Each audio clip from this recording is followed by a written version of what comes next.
The night was deep, silent. Snow fell softly on the Turkish ski resort. Inside the hotel, warmth, laughter, families nestled in for the night, dreaming of crisp mountain air and fresh tracks in the morning. Then the fire alarm, a jarring sound slicing through the quiet. It was followed quickly by panic. Smoke snaked through hallways, thick and black. It choked, blinded. People stumbled towards exits, fear lending them speed. Families separated in the chaos. Some made it out, gasping for breath, faces streaked with soot. Others weren't so lucky. 66 souls lost. Fathers, mothers, children. Their laughter silenced forever beneath the weight of charred timber and shattered dreams. 51 more clung to life, their bodies bearing the cruel mark of the flames. The fire, a merciless beast, had consumed everything in its path, leaving behind only devastation and despair. The morning light painted a grim picture. The once majestic hotel, now a skeletal frame. Smoke still rose from the ashes, a bitter incense to a night of unimaginable horror. Emergency workers, their faces etched with exhaustion and grief, combed through the debris. Each piece of rubble lifted, a silent prayer for a miracle. Stories of survival began to emerge, a young couple separated in the pandemonium, finding each other at the last possible moment. A teenage boy, using his ski jacket to shield his younger sister from the flames, tales of courage and sacrifice, flickering like embers in the darkness.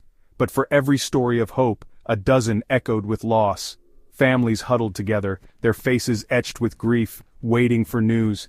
The weight of their sorrow hung heavy in the air, as palpable as the smell of smoke that lingered long after the flames were extinguished.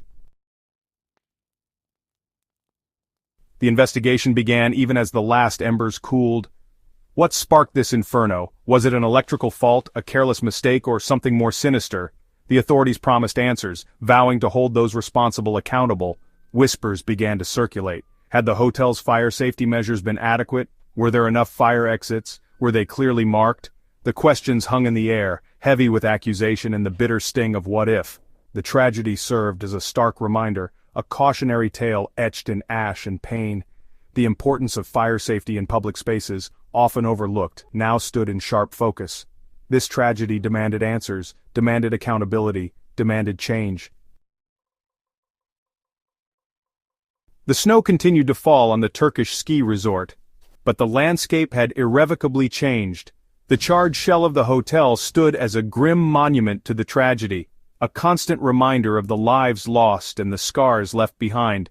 The community, though shattered, began the slow process of healing. Memorials sprang up, adorned with flowers and messages of love and loss. Funds were established to support the victims' families and survivors. The spirit of resilience, though tested, had not been extinguished. The road to recovery would be long and arduous, but amidst the grief and the ashes, there was a glimmer of hope, a shared determination to learn from the tragedy, to honor the memory of those lost by ensuring that such a disaster would never happen again. The scars on the slopes, and in the hearts of those affected, would forever remain, but they would also serve as a reminder, a catalyst for change, a beacon for a safer future.